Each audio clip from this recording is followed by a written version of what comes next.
kembali di YouTube channel Bukit Zaitun di dalam program Sapul's Corner. Dan hari ini saya bersama dengan hamba Tuhan Pendeta Noce Serang selaku Sekretaris Asosiasi Kependetaan di Conference Jawa Barat. Kita akan banyak berbincang-bincang dengan hamba Tuhan ini mengenai informasi seorang pelayan Tuhan, gembala atau pendeta-pendeta. Selamat siang, Pendeta Shalom. Bagaimana kabar? Alhamdulillah baik-baik. Sehat ya?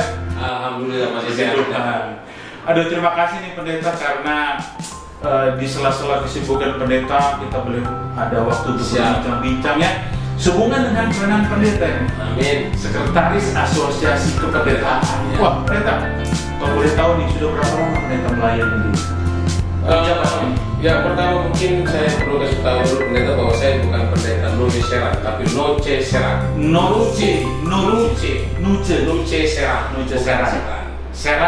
Serang, pakai G di belakangnya pendeta. Noce Serang. Oke, mengenai pelayanan saya menamatkan pendidikan dari UNA itu tahun 97. 97. Ya, langsung saya ditempatkan di Jawa Barat.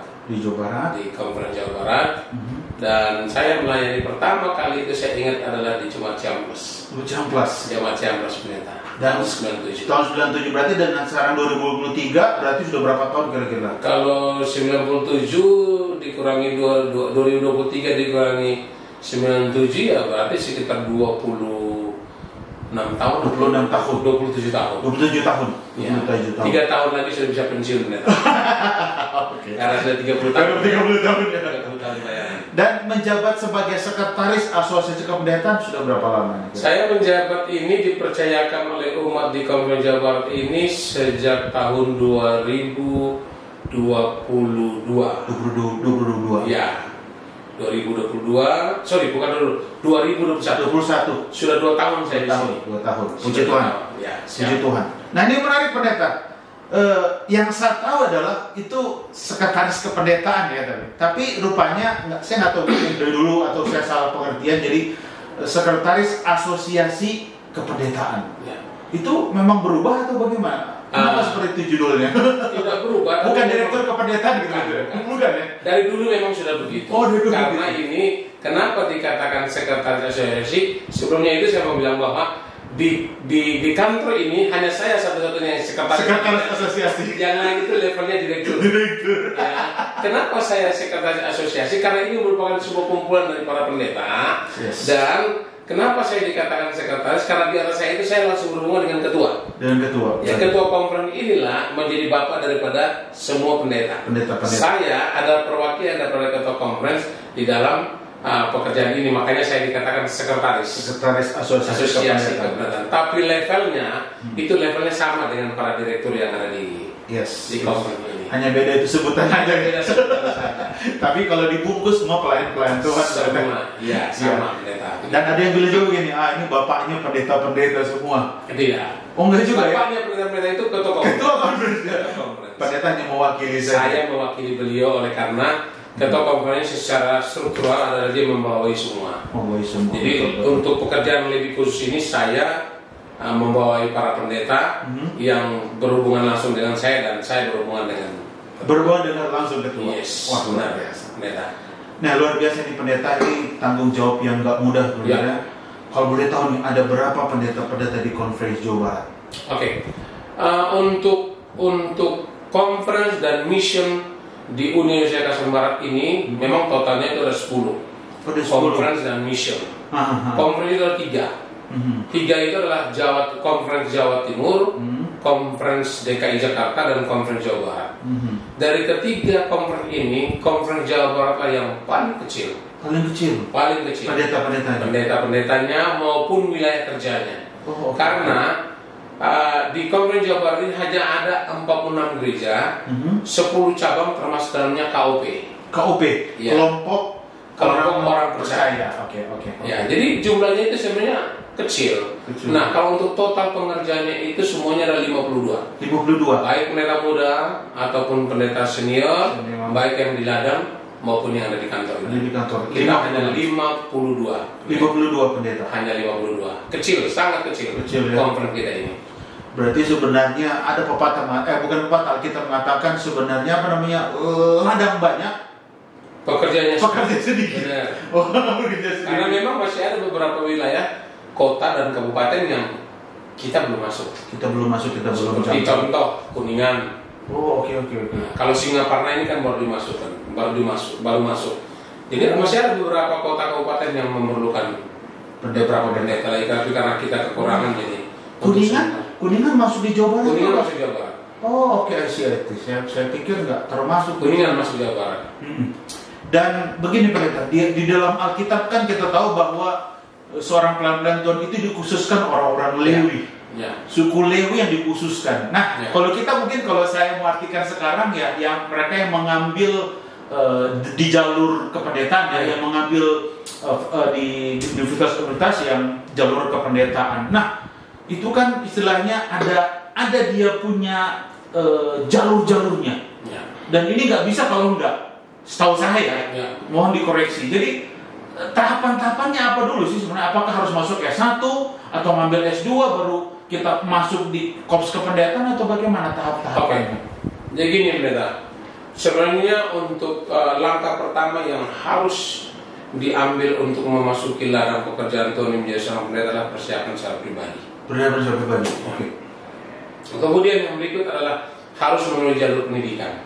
Kalau dulu guru ataupun penginjil literatur boleh diangkat menjadi seorang pendeta melalui melihat pekerjaan mereka. Betul. Tapi sekarang di beberapa tahun belakangan ini bahwa tidak ada lagi dari jalur penginjil literatur dan dari jalur guru untuk diangkat menjadi pendeta. Semua harus melalui pendidikan. Yes. S1. Baik itu di UNAI, baik itu di Manado, di Unggak ataupun di Pematang Siantar.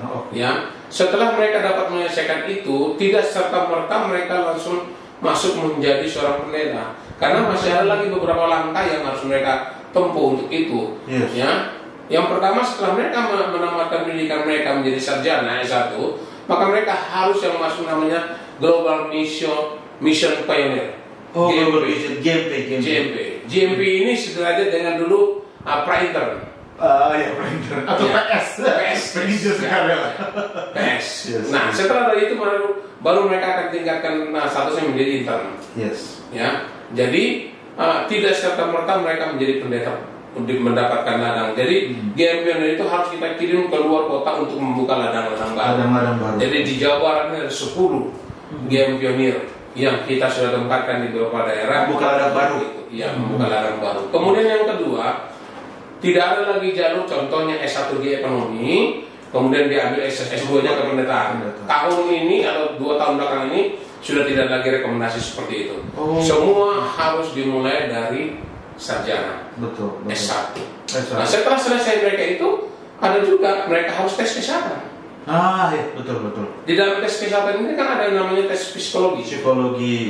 Ketika mereka tidak lolos tes kesehatan itu dan tes psikologi, mereka tidak bisa kita tempatkan. Dan itu ada rekomendasi dari rumah sakit. Rekomendasi dan itu rumah sakit dari kita juga ya pendeta ya? Ya kalau yang contohnya mereka ada di Bandung, ya mereka atau mungkin misalnya mereka di daerah yang lain, boleh saja di rumah sakit yang bisa mendapatkan rujukan dari kita. Oke. Penunjukan dari ini boleh kalian lakukan ini. Nah sesudah itu tidak otomatis mereka sebagai GMP ini setiap 2 tahun sekali harus evaluasi. Kalau mereka tidak lolos, maka kita akan anjurkan mereka untuk silakan mengundurkan diri atau mencari tempat yang lain. Oke. Kalau kita melihat masih ada harapan, kita akan perpanjang. Mereka 2 tahun dulu, tapi maksimal perpanjang itu cuma 3 kali. Jadi 3 kali itu jadi 6 tahun. Sesudah itu, kalau memang mereka tidak performance, kalau memang mereka kita dari hasil evaluasi itu mereka tidak layak untuk jadi pendeta, maka kami akan menunjukkan mereka untuk tidak usah melanjutkan dan silakan cari daerah yang lain kalau memang mereka mau lanjutkan. Gitu, pendeta. Artinya di satu sisi bukan masalah tapi keseriusan dan panggilan yang pertama sih. Yes. Panggilan itu harus betul-betul sungguh-sungguh dari dalam hati. Benar. Panggilan yang bukan cuma asal-asalan. Benar. Karena kan sekarang pendeta, udah dengan gampang udahlah kependetaan. Mungkin zaman dulu dan zaman sekarang mungkin sangat berbeda ya. Kalau zaman dulu Zaman dulu orang tua kita mengatakan bahwa kalau mau jadi pendeta kita serahkan yang terbaik. Betul. Anak laki-laki yang terbaik, anak sulung bahkan. Tapi sekarang ini kata orang, sekaligus rumor, hanya rumor, bahwa yang biasanya yang bandel-bandel, biasanya yang kurang-kurang, dikirim ke pendetaan. Jadi akhirnya ya memang bukan berarti bahwa kita yang terbaik, tidak. Betul. Memang kualitas itu sudah mulai menurun. Betul. Betul. Dan yang istilahnya bukan pegang kendali sih, tapi yang melihat keseriusan itu ya memang dari Konferensi Jawa Barat, dari rumah sakit, dari segi kesehatan ya, dan juga untuk menjaga korps kependetaan. Nah, menarik sekali nih. Jadi kan ada tahapan-tahapan itu pendeta ya. Dari JM Pionir, habis itu Indeks, Intern, baru nanti ada pendeta senior gitu ya. Nah ini kan yang menarik nih, ada pendeta senior, pendeta yang sudah diurapi. Nah sebenarnya syarat-syarat kalau pendeta itu sudah mau diurapi itu apa syarat-syaratnya? Oke, jadi gini pendeta. Poin yang pertama yang harus kita perhatikan adalah pengurapan itu bukanlah sebuah hadiah. Oh yes, betul. Tapi pengurapan itu adalah sebuah panggilan, itu datangnya dari Tuhan. Itu yang pertama. Sehingga pengurapan itu tidak perlu dicari-cari. Tetapi karena kita masih hidup di lingkungan yang berperaturan, harus ada tahap-tahap administrasi yang harus kita penuhi. Betul. Yang pertama adalah bahwa mereka sudah menjadi pendeta penuh dari indeks worker 4 sampai 6 tahun. 4 sampai 6 tahun. Ya. Dan itu pun dilihat dari kinerjanya mungkin ya. Oke. 4 sampai 6 tahun. Ya. Kemudian yang kedua bahwa syarat-syaratnya itu yang pertama tadi 4 sampai 6 tahun, yang kedua itu adalah bahwa mereka harus ataupun sudah pernah membuka atau mengorganisir cabang. Oke. Cabang sekolah sahabat atau KOP itu tadi. Iya. Yang ketiga adalah yang dilihat adalah bagaimana performance mereka dalam bekerja, khususnya mengenai jiwa. Baptisan. Walaupun memang saya lihat itu sekitar 60. Tapi memang untuk sekarang ini baptisan tidak terlalu ditekankan. Yang penting yang ini yang saya bilang, poin yang berikut adalah ada rekomendasi dari para jemaat. Dari jemaat jemaat di mana dia gembalakan. Kemudian yang kelima itu adalah dia ada rekomendasi dari Direktur Penata Layanan Conference, bendahara, bahwa dalam masalah perpuluhan dan persembahan beliau clean. Harus setia dalam memberikan. Ya, jika itu tidak, maka pengurapannya akan diapa? Itu. Nah, kemudian yang berikut bahwa dalam performance dia itu dia harus bisa membuat yang terbaik untuk gereja itu. Dan juga dalam tahap atau dalam kehidupan kepribadiannya memang dia tidak boleh terlibat dengan contohnya pencurian, contohnya masalah-masalah keuangan, kemudian contohnya masalah perempuan. Itu tidak boleh. Tidak boleh. Memang untuk mendapatkan sebuah pengurapan itu ada tahap-tahapnya, dan itu tidak main-main. Bahkan ada orang yang sudah mau pensiun, bahkan pensiun pun masih menjadi pendeta muda. Karena ada kasus-kasus tertentu, ada masalah-masalah dalam pekerjaannya. Berarti pengurapan ini sangat strict ya? Yes. Sangat strict, tapi saya notes tadi ya, bahwa ini bukan satu hal yang perlu dicari-cari, dan ini bukan pencapaian mungkin pendeta ya, tetapi ini adalah karunia yang Tuhan berikan, yang seharusnya memang ketika kita fokus melayani, pasti itu akan datang sendiri mungkin pendeta ya. Karena mungkin banyak sekarang ini yang coba-coba untuk mendapatkan itu, karena mungkin gini pendeta, apakah betul ini hanya mau konfirmasi saja, ketika sudah diurapi apakah udah otomatis gaji itu naik gitu kan?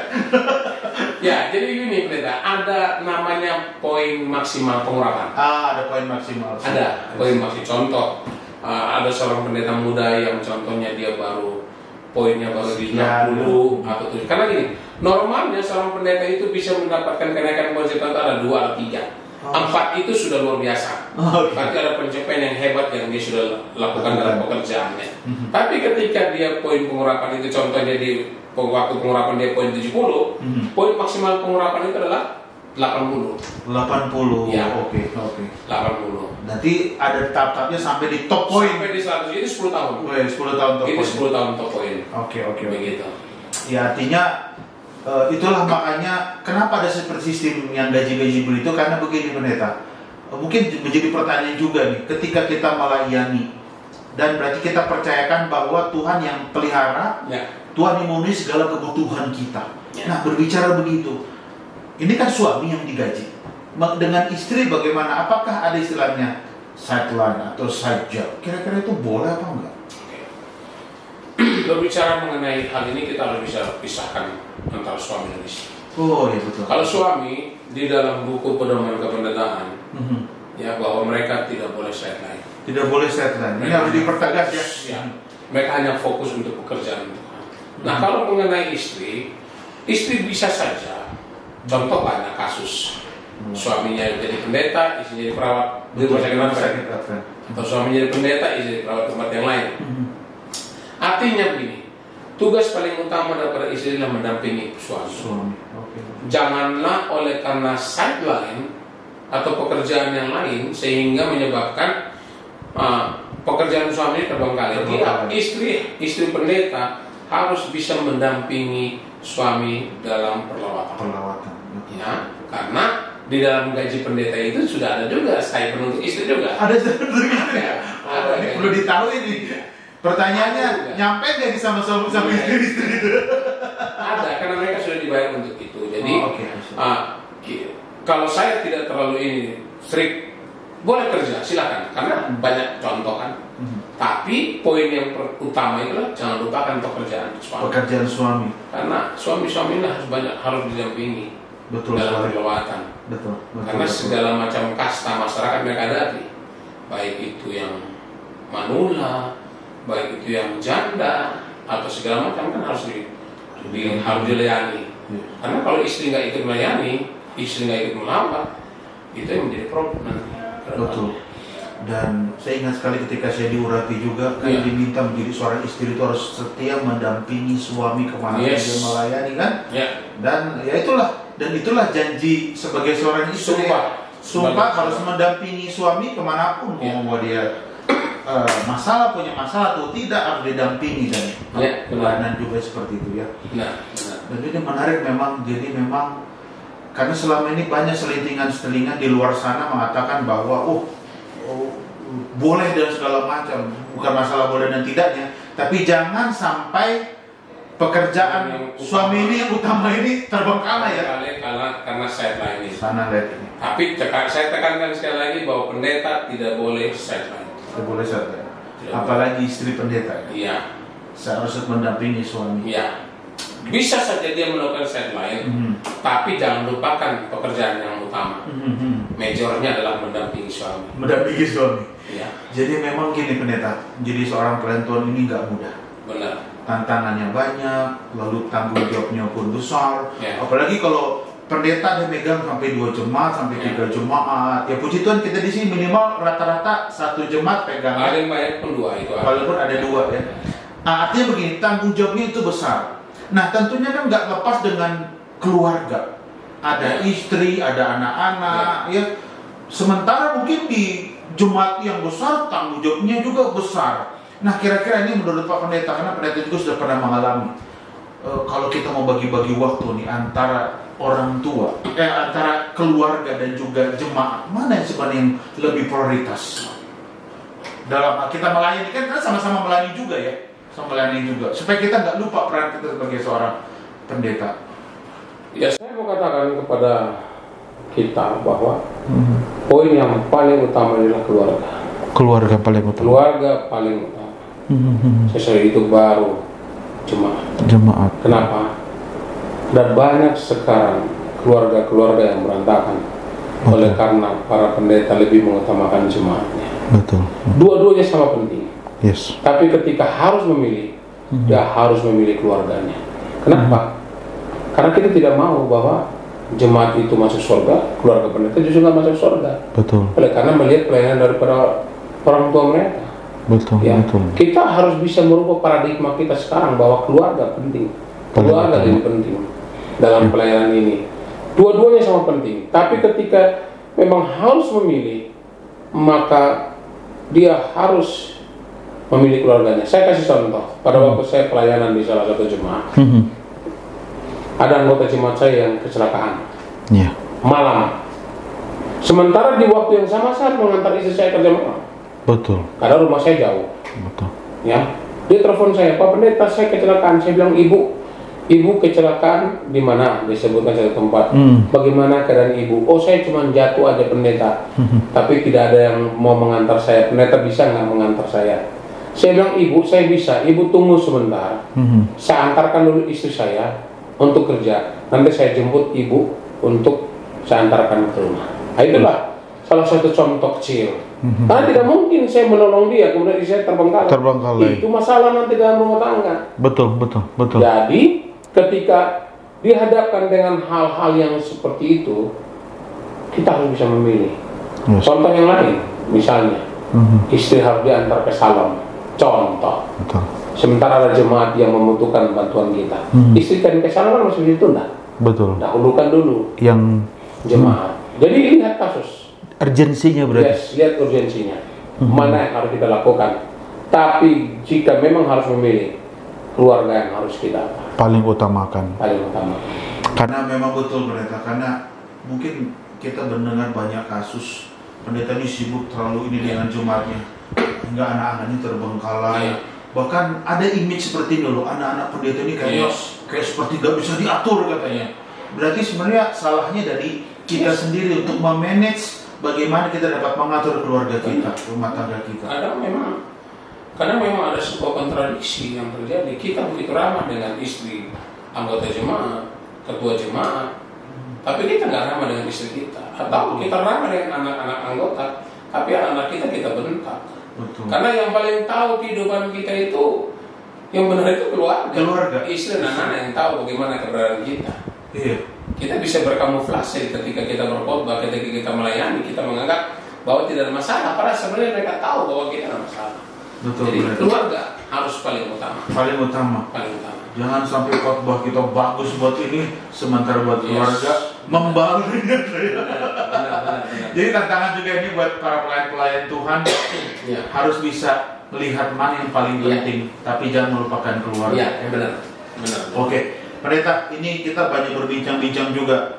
Nah, memang terlepas dari itu pendeta, kan pendeta banyak kelemahan dan kekurangan. Dan kita lihat sekarang banyak tanda kutip ya pendeta ya. Gak semua dalam tanda kutip, ada oknum, kita bilang oknum lah ya pendeta ya. Tersandung kasus, tersandung masalah. Kalau menurut pendeta bagaimana itu? Kalau pendeta punya masalah dengan seperti itu, ya terlepas kita manusia yang keterbatasan. Masih label manusia. Kalau menurut pendeta bagaimana? Ya, jadi begini. Poin yang paling mendasar adalah semua kita adalah manusia yang berdosa dan punya kelemahan. Pendeta juga adalah manusia biasa yang punya kelemahan. Tapi kelemahan-kelemahan ini janganlah yang bersifat prinsip. Oh, I see. Contoh seperti malas melawat. Itu masih bisa kita tolerir. Okay. Kemudian kita bisa panggil, kita doakan, kita kasih tahu kelemahannya. Ataupun mungkin dia dalam jemaatnya itu contohnya suka terlambat datang. Enggak pernah kita nasihati. Tapi kalau sudah menyangkut masalah-masalah prinsip seperti masalah uang, itu biasanya tidak ditolerir. Yang kedua, apalagi masalah perzinahan. Itu adalah hal yang paling harus sangat dihindari. Karena ketika itu tiba, tidak ada ampun. Masalah moral, tidak ada ampun.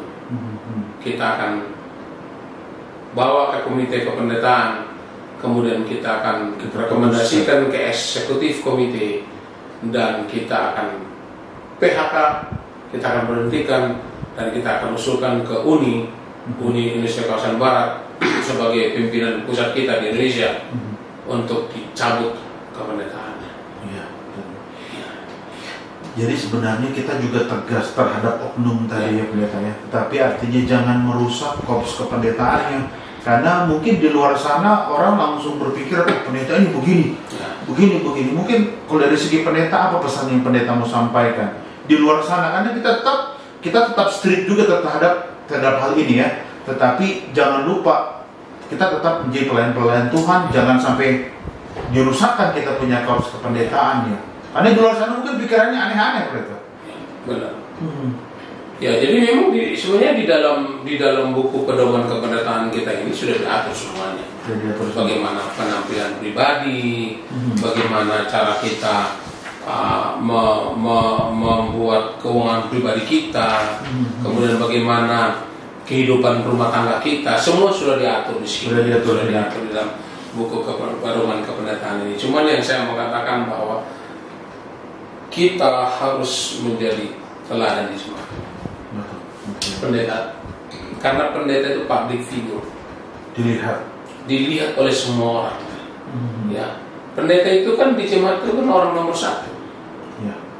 Ya, jadi paling tidak dia menjadi contoh di jemaat. Dia harus menjadi contoh.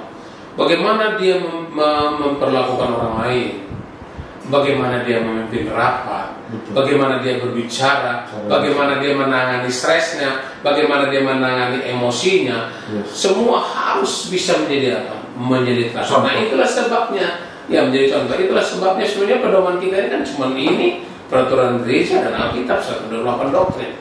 Dan itu aja kita hidupkan itu saja, dan kita akan menjadi teladan. Memang betul. Yang saya mau tekankan bagi kita adalah bahwa pekerjaan yang mustahil adalah pekerjaan menyenangkan semua. Tidak bisa. Kita tidak bisa menyenangkan semua orang. Tapi paling tidak kita bisalah menjadi teladan. Walaupun mungkin tidak, contohnya ada 10 poin yang harus kita buat, ya nggak usah 10. Mungkin 5, 8 udah cukup. Saya kasih contoh seperti ini. Melawat sudah malas, khotbah pun biasa-biasa saja. Nggak ada yang menggigit. Iya, kan masalah. Sudah itu setiap event gereja selalu terlambat. Ada orang meninggal datang ke gereja. Ya, saya mau tekankan kepada kita bahwa saya tidak mengambil contoh orang lain. Saya berusaha untuk tidak pernah terlambat datang ke gereja. Ya, saya pun bukan manusia yang sempurna. Saya juga punya kelemahan. Tapi kelemahan ini saya coba tutupi dengan ini. Ya, masalahnya ini sudah lemah, darah lebih kita. Kan masalah. Betul. Kan masalah itu dalam pelayanan kita. Jadi ya berusaha kita untuk menjadi teladan. Kehidupan kita adalah kehidupan berdoa. Betul. Kita harus banyak mengambil waktu untuk berdoa. Berdoa ya. Bergumul secara pribadi kepada Tuhan. Dan betul pendeta, saya jadi mengingat saya juga pelayan Tuhan seorang pendeta. Kadang-kadang contoh ada masalah di rumah tangga nih. Saya harus bisa pakai topeng ketika ada di jemaat kan. Gak mungkin saya bawa rumah tangga ke jemaat kan, masalah rumah tangga. Tapi betul bagaimana kita memanage sikap kita, angle kita, cara kita berbicara, lalu ya sikap kita betul itu karena seperti ibarat akuarium pendeta ya. Dilihat semua orang memandang kelemahan, kekurangan kita. Kata Rasul Paulus adalah surat yang hidup. Yang dapat dibaca oleh semua orang. Jadi kehidupan kita pun dibaca sebenarnya sebagai seorang pelayan Tuhan. Poinnya adalah bahwa ketika orang melihat kehidupan kita, apa yang mereka temukan? Kan begitu. Betul. Adakah Yesus dalam perkataan kita, dalam pola pikir kita, dan dalam perbuatan kita? Makanya saya bilang tadi pendeta itu public figure. Ya, public figure itu di mata mereka pendeta itu tidak boleh salah. Padahal sebenarnya anggapan itu salah. Salah sebenarnya. Tapi kita tetap jaga. Iya, kita harus tetap jaga marwah kependetaan kita harus jaga. Iya.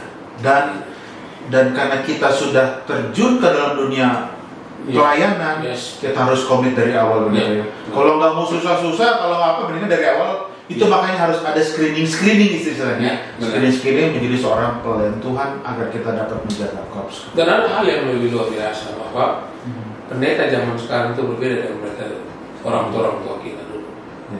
Sangat jauh berbeda ya. Dalam pengalaman mereka lebih hebat.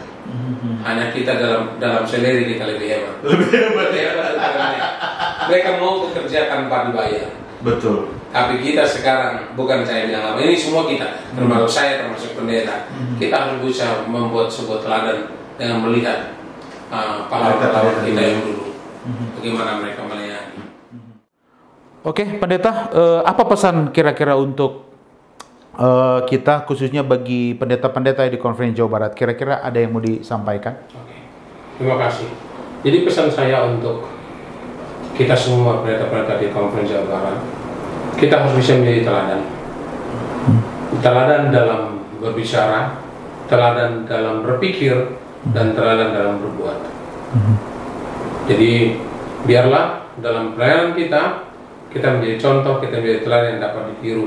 Dan dalam pelayanan kita boleh membawa orang lebih banyak kepada Tuhan melalui gaya hidup kita, melalui cara penyampaian kita, dan juga melalui keluarga kita masing-masing. Demikian. Oke, baik. Terima kasih banyak pendeta waktunya. Siap. Di Sakuls Corner, kiranya Tuhan berkati pelayanan pendeta. Amin. Demikianlah perbincangan saya dengan hamba Tuhan Pendeta Noce Serang selaku Sekretaris Asosiasi Kependetaan di dalam program kita. Kiranya perbincangan kita tentunya bermanfaat khususnya bagi pelayan-pelayan Tuhan sebagai seorang pendeta sebagai seorang pendeta dan pelayan Tuhan. Kita akan berjumpa lagi nanti di episode berikut. Kiranya Tuhan memberkati kita. Amin.